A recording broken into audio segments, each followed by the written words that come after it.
Hola, bienvenidos a El Debate de France 24. Soy Santiago López González. Unas 500 personas asistirán a la primera plegaria en la mezquita de Santa Sofía. Otros miles de visitantes permanecerán y presenciarán también este momento desde la plaza de Sultan Ahmed, que está enseguida precisamente de esta edificación. 17.000 policías van a custodiar este momento histórico, pero también controvertido, en que una joya arquitectónica, pero sobre todo un tesoro del cristianismo ortodoxo, dejó de ser un museo que era visitado por millones de personas y de turistas y pasará a ser un lugar de culto para los musulmanes.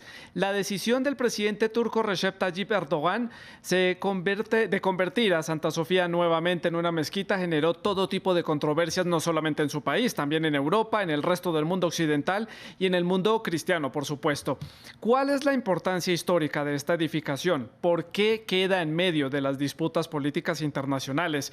Hace parte del plan del mandatario turco de convertir a la República Turca en un país mucho más ajustado a los valores musulmanes, un país emergente, un país que quiere recuperar esa posición de influencia en la zona donde está ubicada, siendo a su vez un país bisagra entre Europa, Asia, entre cristianos y musulmanes, entre Occidente y el mundo árabe. Este plan sigue en pie.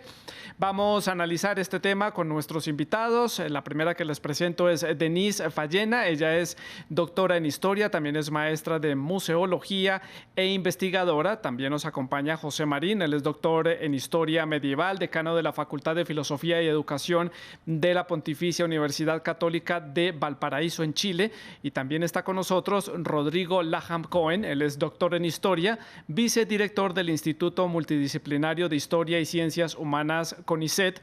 También es profesor de historia antigua en varias instituciones académicas de la República Argentina. También nos interesa conocer su opinión, por eso los invito para que dejen sus comentarios a través de las redes sociales, @France24-ES y @Santilogo, que es mi cuenta personal. Deje sus comentarios con la etiqueta numeral El Debate F24. Pues quiero comenzar conociendo la opinión de nuestra invitada Denise sobre cuál es la importancia de Santa Sofía, por qué hay revuelo internacional por esta decisión que ha tomado el gobierno turco.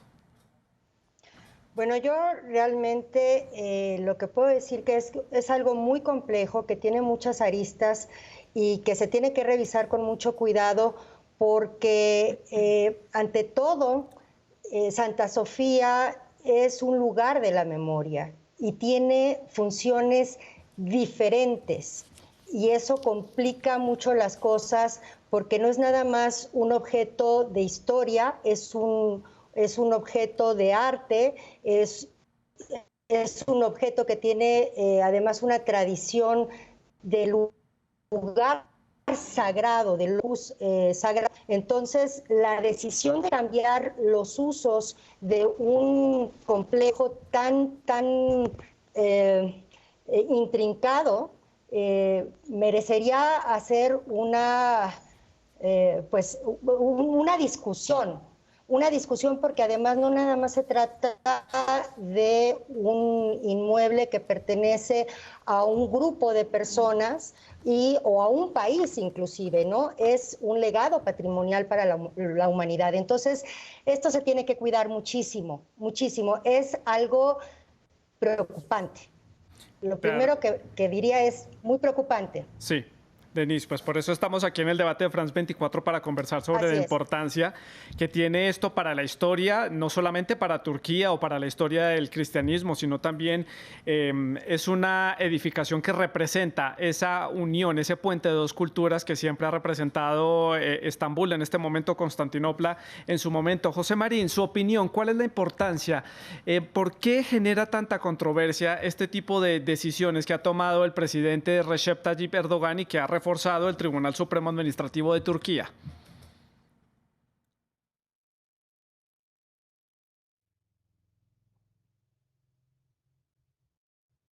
Bueno, tenemos un inconveniente técnico con nuestro invitado, entonces avanzo con el siguiente invitado, con el señor Rodrigo Laham Cohen, para que nos vaya contando su opinión, la importancia que tiene esta edificación, la Basílica de Santa Sofía, hoy en día ya Mezquita Santa Sofía para los musulmanes, un lugar de historia, como ya lo decíamos, en donde confluye la historia de las religiones, de la cultura, del choque entre Oriente y Occidente y un puente de historia entre Europa, el Medio Oriente y Asia. Señor Rodrigo Laham, gracias por estar con nosotros en France 24. Su opinión. Gracias por invitarme. Escucho algo de eco, pero creo que es verdaderamente importante lo que está sucediendo y en algún punto es una señal de alarma porque el Museo de Santa Sofía representaba el encuentro en algún punto entre culturas y un intento del nuevo Estado turco, digamos, que fue fundado o al menos reconstituido por Kemal Atatürk, de crear una atmósfera de tolerancia donde el laicismo era uno de los pilares de este nuevo Estado turco. En ese sentido, simbólicamente es algo que genera tensiones, la idea de que este museo que ponía imágenes cristianas y musulmanas en el mismo plano, ahora pase a ser una mezquita. Sin embargo, yo quisiera poner un matiz aquí y entender también que existe gran parte de la población turca que apoya esta medida, más allá de que mis valores, y diría los valores de Occidente, enaltecen el laicismo, la tolerancia. Existe una población que no comparte estas ideas y que considera que Santa Sofía, a pesar de su pasado cristiano, desde 1453 es una mezquita y que orar en ella es parte de su derecho soberano. Esto sin defender al presidente de Turquía, con el cual no comulgo por un montón de cuestiones, pero tratando de entender que su acción, su decisión es parte de cierto oportunismo político y que responde a cierto electorado turco y que no es una idea que nace de la nada. Está intentando obtener ese apoyo. Sí, hemos retomado la conexión con nuestro otro invitado, José Marín. José, le estaba preguntando su opinión para cerrar este primer bloque, para conocer las opiniones que tienen ustedes en torno a la importancia que tiene Santa Sofía, por qué genera tanta controversia a nivel internacional esta decisión, y no solamente en sectores religiosos, políticos, culturales, hasta los historiadores se han expresado en contra o a favor de este tipo de medidas. Sí, efectivamente, es un tema que ha afectado a mucha gente. Desde el punto de vista, por ejemplo, de los bizantinistas, hay una serie de declaraciones de la Asociación Internacional de Estudios Bizantinos rechazando lo que se ha hecho en Turquía con Santa Sofía. De hecho, el Congreso Internacional de Estudios Bizantinos se iba a hacer en Estambul este año, se suspendió por el COVID-19 y ya se puso en duda que se vaya a realizar el próximo año en Estambul siempre. Y esto es un movimiento académico internacional. Santa Sofía es un monumento único en el mundo y es un edificio con historia, y eso es lo que lo hace tan polémico, porque esa historia involucra a la Iglesia Ortodoxa, involucra a la Iglesia Católica y, por cierto, al mundo musulmán. Y fue un símbolo en su momento cuando Kemal Atatürk funda la República Turca, fue un símbolo de la nueva república laica que se estaba instalando allí en Turquía. Y mañana, 24 de julio, se cumple además un aniversario del Tratado de Lausana, que efectivamente significó el reconocimiento de Turquía por la comunidad internacional, especialmente Europa, pero al mismo tiempo el compromiso de Turquía de proteger a las minorías religiosas, entre ellas la minoría griega ortodoxa que se siente afectada por esta decisión de hoy. El año 34, sí, cuando se abrió el Museo de Santa Sofía, se prohibió cualquier acto de devoción religiosa. Y eso es lo que se está cambiando hoy día y se ve como el peligro de instaurar una república islámica en Turquía hasta ahora laica. Hago la ronda en sentido contrario, sigo entonces con el señor Marín. Aquí hay algo importante que tenemos que aclararle a la gente de América Latina, y es que es muy importante esta edificación, esta construcción para la historia de la humanidad, ya ustedes lo han mencionado, para la historia cultural, religiosa, pero es un monumento turco, pertenece a los turcos porque está en su territorio. La historia lo ha dejado así marcado. ¿Por qué entonces la comunidad internacional tiene que preocuparse por esta decisión que ha tomado el gobierno turco, como le corresponde, por todo ese patrimonio arquitectónico que tiene la ciudad de Estambul. Sí, lo que usted señala es cierto. Desde el punto de vista de la República de Turquía es un monumento turco. Desde el punto de vista de la historia es un monumento bizantino y es un patrimonio de la humanidad, y así lo declaró la UNESCO. Si nadie duda de la autonomía que tiene Turquía para hacer lo que quiera con sus monumentos. Incluso es más, ¿no? El edificio va a seguir allí, no es que se va a destruir. El problema Sí. es que el acceso a ese edificio se va a ver cada vez más restringido. Pero no es un monumento turco, está en Turquía, que es una cosa distinta. Punto aclarado. Y quiero también, para explicarle un poco a los televidentes de France 24, antes de dar paso un poco a la discusión política de la decisión que ha tomado el gobierno turco, quería preguntarle a Denise, ¿qué es la riqueza cultural arquitectónica que se encuentra dentro de el que era hasta el día de hoy el Museo de Santa Sofía? ¿Cuáles son las grandezas que se pueden encontrar allí? Es que ese es uno de los puntos a discusión precisamente porque estamos hablando que es un monumento, en primer lugar su ubicación geográfica. Estamos hablando que está ubicado entre el mundo occidental, en lo que era Europa occidental, el Imperio Romano de Occidente, y estamos hablando de lo que conectaba con el mundo de Oriente. Y precisamente Constantinopla fue la gran capital de este imperio de Oriente. Entonces, ya desde su ubicación tiene una importancia grande, pero además de eso, tenemos que fue el centro de la religiosidad del imperio de Oriente, del imperio bizantino precisamente, y desde su primera fundación en el año 360 estamos hablando que estaba ahí también la presencia del emperador. O sea, sí, se hizo con la idea de que fuera el centro religioso, por un lado, ortodoxo, lo que llamaríamos antes del gran cisma ortodoxo, y por otro lado, estamos hablando que dentro también del imaginario se decía que la primera construcción de este monumento era por Constantino el Grande. O sea, en todo era realmente la cúspide del cristianismo en el mundo en ese momento, después de la caída de Roma en Occidente, ¿no? Sí. Entonces, además tenemos varias construcciones, tenemos que las primeras construcciones, las dos construcciones se destruyeron por diferentes razones, y para la arqueología, el valor arqueológico que tiene todo el conjunto es importantísimo. Por otro lado, desde el punto de vista histórico también estuvo relacionado con el poder del emperador, porque sí, estaban los palacios imperiales en Constantinopla, y por otro lado tenemos un nuevo edificio que hace Justiniano II, en donde se va a expresar, es una manifestación artística religiosa de primer nivel, ¿no? Porque estamos hablando de que ahí se celebraban precisamente las ceremonias imperiales, sí, del emperador.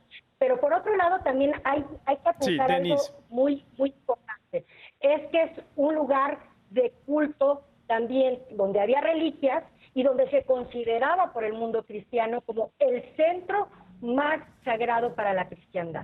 Sí. Entonces tenemos aquí el poder político del emperador y por otro lado tenemos el poder religioso, ¿no? Así es. Rodrigo, su opinión, ¿algo que complementar? Yo, se me ocurría para generar algo de polémica, imaginar qué sucedería si el día de mañana el primer ministro israelí Netanyahu considerara que no se puede orar en el Muro de los Lamentos, o si Francisco considerara que no se puede rezar en San Pedro.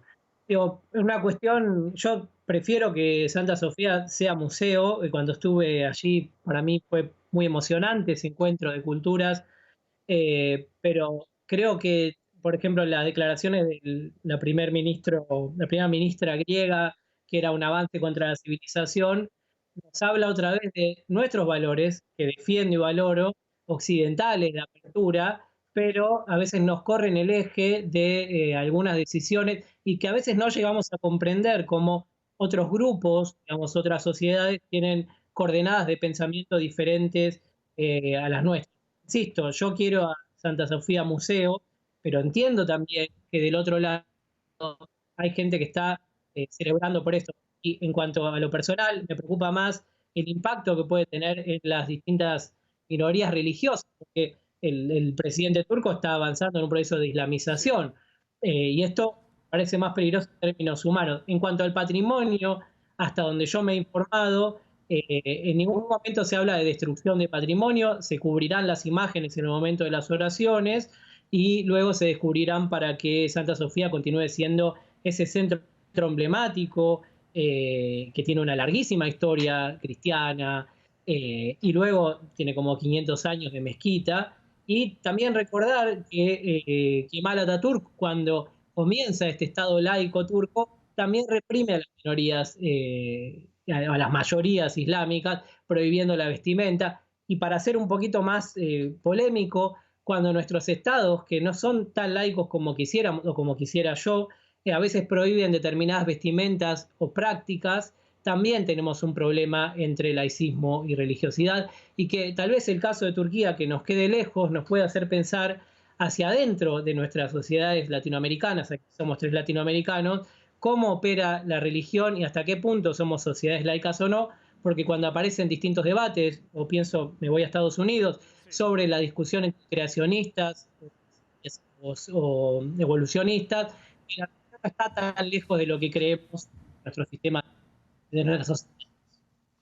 Rodrigo, el plan del presidente Recep Tayyip Erdogan de hacer una Turquía un poco más alejada, digamos, de lo que usted dice, los valores occidentales y de esa visión que hay de Europa, incluso de pertenecer a la Unión Europea, para ustedes dar marcha atrás en el avance que había tenido Turquía desde el establecimiento de la República Turca en el 23, que se había convertido sin duda alguna en ese ejemplo de una democracia para un país musulmán, era un ejemplo para el mundo árabe, para los países que la rodeaban, de un país, digamos, con ciertos valores democráticos, pero conservando la religión islámica. ¿Está Turquía dando reversa en ese tipo de valores desde nuestro punto de vista? Entiendo que la política de reislamización que comienza en 2003, por un lado, aspira a alejarse de esa secularización forzosa que genera Ataturk. Por el otro lado, tampoco debemos perder de vista que el plan económico que impulsó Erdogan desde el principio fue muy bien visto por la Unión Europea y Turquía fue considerada un modelo por las privatizaciones y el espacio que le dio al mercado, y que luego con la complicación de la economía turca, y ahí es donde también Erdogan está intentando recuperar votos, pues tiene una economía destruida, bueno, no solo por la pandemia, estamos destruidos todos, pero volviendo a tu pregunta y para no divagar, por supuesto que este proceso de reislamización apunta a romper con lo laico de la matriz del Estado turco, o al menos a retraer esa matriz del Estado turco. En principio no estaría, y acá podemos discutir un montón sobre democracia, por supuesto que hay prácticas que ya están rozando lo antidemocrático en Turquía, pero creo que acá no es tanto democracia, sino la pérdida de espacio de lo laico en un Estado que era modelo, porque de hecho Turquía tiene una constitución laica y, ojo, tiene algunos problemas en lo laico porque la educación musulmana es obligatoria en las escuelas. Pero vuelvo a Latinoamérica y aquí, en Argentina, hay gran parte del sistema educativo es privado y religioso, aunque el Estado es laico. O sea que la religión también se impone a los niños de pequeños, ¿no? Al menos el esquema privado, que es gran parte de los sistemas educativos, que además está financiado por un Estado que se presenta como laico, ¿no? José, el presidente turco en sus afirmaciones a lo largo de estas últimas semanas hablando sobre este tema, dijo que Mustafa Kemal Atatürk, que es el fundador de la República Turca Moderna, había cometido un error habiendo convertido esto en un museo. Esa es una afirmación desafiante, sobre todo para el gran respeto que le tienen los turcos a la figura de Atatürk. Está empezando el pueblo turco entonces a pasar esta página y está Erdogan tratando de ganar votos, de ganar presencia. Muchos ya lo califican como el mandatario o el líder turco más importante en la historia del país después justamente de Mustafa Kemal. Sí, lo que está haciendo Erdogan es transformarse en un refundador. Y es un refundador conquistador, en definitiva. Hay un desafío evidente a la figura de Kemal Atatürk, que es una figura intocable en Turquía, o era intocable hasta ahora. Claro, al final también es un problema político, ¿no? ¿Cuánto se equivocó Atatürk en haber transformado en museo lo que había sido una mezquita? Pero cuidado, que hay musulmanes que tampoco están de acuerdo con que sea mezquita porque tendría un origen impuro, este edificio, porque finalmente fue consagrado originalmente como un templo cristiano. Así que hay una discusión allí también. Sí. No hay que olvidar tampoco que Mehmet II, cuando conquista Constantinopla en 1453, rápidamente parte en un caballo blanco a tomar posesión de Santa Sofía. Entra a Santa Sofía y hace la oración ritual. Y de esa manera captura el monumento para el mundo musulmán. Erdogan, de alguna manera, como decía, como refundador y como reconquistador, es una suerte de nuevo Mehmet, es una suerte de nuevo Atatürk. Sí. Tampoco hay que ser ingenuo. Esto lo viene diciendo Erdogan desde hace mucho tiempo. En los años 90 él fue alcalde de Estambul y él tiene formación como imán y él siempre trabajó por la islamización. Incluso estuvo en la cárcel acusado de atentar contra el Estado laico. Así que esta es la coronación de un largo camino político-religioso, que eso es lo que un poco no comprende Occidente o choca a Occidente, ¿no? Sí. El ocupar los argumentos religiosos para fines políticos. Sí, y que sus intenciones nunca las ha ocultado. Todo el mundo sabe en Turquía cuál es el trasfondo de su partido político, que está muy ligado a la religión. Le doy la palabra a Denise, su opinión al respecto. Sí, yo también coincido con esto. Es importante ver que aquí se está cambiando la función, pero desde el poder supremo del presidente de Turquía. No es algo que la mayoría de los fieles estén pidiendo, sino que hay todo un discurso político precisamente muy bien cuidado. Me parece lo que dice mi colega es totalmente cierto. Ya son varios años que Erdogan está en esta dirección, apuntando en esta dirección, y es una manera también de un discurso nacionalista y de identidad. Es decir, él está afirmando en este momento de decir, ¿saben qué? Nos quitaron, Atatürk nos quitó nuestro espacio religioso y lo que yo quiero es devolverles este espacio que estaba totalmente utilizado para el turismo o para los investigadores extranjeros, etcétera, y regresa a Turquía. Desde este punto de vista, en el discurso simbólico, les estoy regresando Santa Sofía a el origen de mezquita. Obviamente, en este discurso no se dice o se trata de evitar subrayar que antes fue un templo cristiano, ¿no? Y es donde inicia también la polémica. Hay muchos musulmanes que no están de acuerdo en que vuelva a ser mezquita precisamente por esto, porque no es un edificio puro, ¿no? Entonces, aquí hay un cariz de manipulación de parte del presidente con toda la intención de hacer esta idea de que él va a recobrar este santuario, este lugar santo para Turquía y para el Islam, que eso es muy importante, para el Islam. Eso es importante, sí. Y también es un paso muy importante en ese plan que tienen para cerrar este primer siglo de la República Turca hasta el 2023, de restablecer esa potencia que fue el Imperio Otomano en su momento, la importancia que tenía Istambul en el mundo hace un siglo atrás, como ya lo decíamos, ese puente entre Oriente y Occidente. Denise, esto también ha sido catalogado desde algunos sectores políticos como un mal gesto del gobierno turco para esas ya tensas relaciones entre Bruselas y Ankara y que aleja mucho más a Turquía definitivamente de esa posibilidad de entrar a la Unión Europea, si es que de verdad todavía los turcos tienen alguna intención de entrar a la Unión Europea, dado este plan que tienen de volver a catapultar su país como una potencia internacional. Así es, a mí me parece que aquí es evidente, está haciendo ya una declaración al mundo el presidente en que él se está haciendo diferente a Europa y él está tratando de escribir una nueva historia en donde se define ya Turquía más perteneciente al mundo islámico y no al mundo europeo. Y está poniendo una línea firme en donde se está ubicando ya como una nueva potencia, pero ya no dentro de Europa como se había hecho en los discursos anteriores, ¿no? Y por eso es tan importante que quite esta parte laica de este edificio. Es muy importante que se defina ya como parte del mundo árabe, del mundo islámico, ¿no? Sí. Está viendo, sus ojos van hacia Oriente. Rodrigo, su opinión. Sí, yo coincido con lo que consideran los colegas, que la mirada de Erdogan está apuntando más ya hacia sus aliados, digamos, musulmanes y no hacia los países europeos.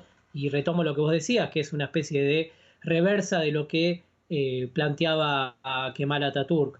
Lo que sí me parece importante también resaltar, y creo que aquí también coincido con los colegas, es que la sociedad turca no está ni toda islamizada ni toda secularizada. Hay tensiones hacia adentro de la sociedad turca.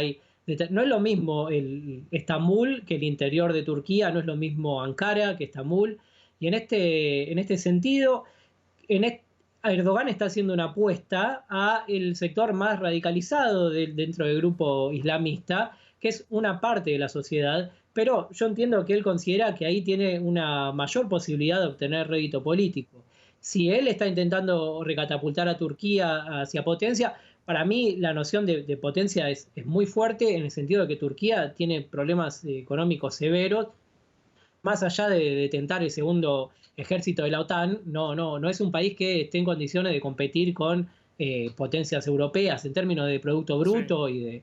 y de capacidad. Pero es cierto que el plan es ese. Ahora, en relación al ingreso o no de la Unión Europea, también hay que recordar que la Unión Europea ha rechazado en diversas ocasiones, o al menos se ha puesto bastante palos en la rueda al ingreso de Turquía por diversos motivos. No es solo que sí. Turquía no quiere entrar allá, sino que no la han dejado entrar por también una cuestión que es incorporar a casi 80 millones de personas al mercado laboral europeo. Digamos, no es tan simple como no quiero entrar más. Hay sí. que ver si no quiero entrar porque no me dejan entrar. También podemos ver alguna reacción contra determinados pruritos europeos.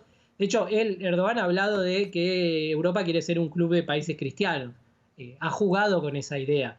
No es así que en este momento sí. No sé cuál es su plan de ingresar o no a Europa, pero no es tan simple como que no quiere entrar ya, no lo han dejado. Uno de los temores es precisamente que en una década la población turca se estima supere a la población de Alemania. Eso entonces se traduciría en una mayoría de parlamentarios en el Parlamento Europeo.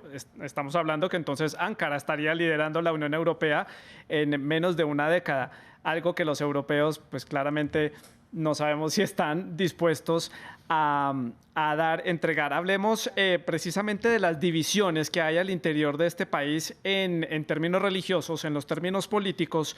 Lo vimos muy claramente después de ese intento de golpe de Estado para derrocar el gobierno de Erdogan, que generó una fractura en ese país y a raíz de ahí vinieron problemas económicos, sanciones, detenciones calificadas como arbitrarias y sobre todo violaciones a los derechos humanos. José Marín, está muy fragmentada Turquía. Aquí hay gente que apoya esta decisión de Erdogan, muchos nacionalistas, pero también hay un gran sector de la población que se abstiene de opinar precisamente por las repercusiones que pueda tener. Eso es cierto, pero también es cierto que Erdogan en la última elección, que significó cambiar el régimen hacia un presidencialismo fuerte, obtuvo un apoyo mayoritario de la población turca. Es decir, el plan de Erdogan es apoyado por una gran parte de la población, independientemente de las divisiones que puedan existir al interior de la sociedad turca. Erdogan, lo comentaba hace un momento Rodrigo, ¿no? Erdogan flirteó con Europa, pero también le da la espalda ahora. Y eso a los turcos les viene bien porque en el fondo les habla a su identidad. Y esa identidad está hacia Oriente y no hacia Occidente. Sí. También se mencionaba, y esto también tensiona a la sociedad turca, que Turquía pertenece a la OTAN, que es una organización tan occidental y tan de la Guerra Fría. Ese también es un tema que tensiona a la sociedad turca, hacia dónde va a mirar. La Unión Europea le interesa a Turquía porque es el puente con el mundo islámico Sí. y hay un gran comercio allí. Pero finalmente, Turquía no es parte de Europa. Lo que tiene Turquía es un pedacito del territorio geográfico del continente europeo. Pero culturalmente ha ido, diríamos, derivó en algún momento a imitar Europa, pero hoy día se siente más cómoda derivando hacia el mundo islámico. Sí. Y en ese camino parece que Erdogan sí tiene apoyos dentro de Turquía. Sí. Denis, ya estoy llegando al final del programa, me toca hacer las conclusiones. 50 segundos, ¿qué va a suceder de aquí en adelante? Este es un primer paso importante para el gobierno turco. ¿Qué puede seguir de aquí en adelante? Yo lo que veo, y yo creo que no es nada más el caso de Turquía, a mí me parece que estamos viendo en diferentes países, tanto islámicos como también países en Occidente, en que empieza a haber toda esta retórica y todos estos discursos nacionalistas. Sí. Esto preocupa. Precisamente en mi primera intervención, eso es lo que me está llamando la atención, que no es nada más el caso de Turquía. Turquía ya se está definiendo, pero hay otros ejemplos en el mundo musulmán en donde se está volviendo a estos discursos nacionalistas con un tinte en donde se está combinando con lo religioso. José, rápidamente su conclusión, 20 segundos. Esto representa, como se ha dicho, un movimiento hacia el islamismo, una deriva hacia allá. En lo que respecta al templo de Santa Sofía propiamente tal, se va a ocupar para la oración. El peligro que se corre es que cada vez se restrinja más, es decir, cada vez se hagan más ceremonias musulmanas, hasta que finalmente ya no se pueda entrar a mirar los mosaicos de época bizantina. Pero el monumento va a seguir allí. El problema es cuánto se va a restringir a los visitantes conocer esta joya de la arquitectura y del arte universal. Y Rodrigo, su conclusión. Bueno, mi conclusión es que todos los fanatismos son peligrosos y atentan contra nuestros modos de vida, y que si bien Erdogan no puede ser calificado como un fanático ni liderar un movimiento fanático, no es una señal positiva el avance hacia una mezquita. Y también que no tenemos solo que enfocar el mundo islámico cuando pensamos en fanatismo, a veces los tenemos mucho más cerca, cristianos, judíos, y tenemos que, si erigimos nuestros valores de tolerancia y respeto, tenemos que tratar de alejarnos de esos fanatismos y mirar también cerca nuestro, no solo a Estambul. Pues ahí tienen ustedes las opiniones, los argumentos, las conclusiones las sacan ustedes. Gracias a mis tres invitados de hoy por haber estado con nosotros y haber compartido con nosotros. Y a ustedes gracias por su sintonía. Sigan con France 24.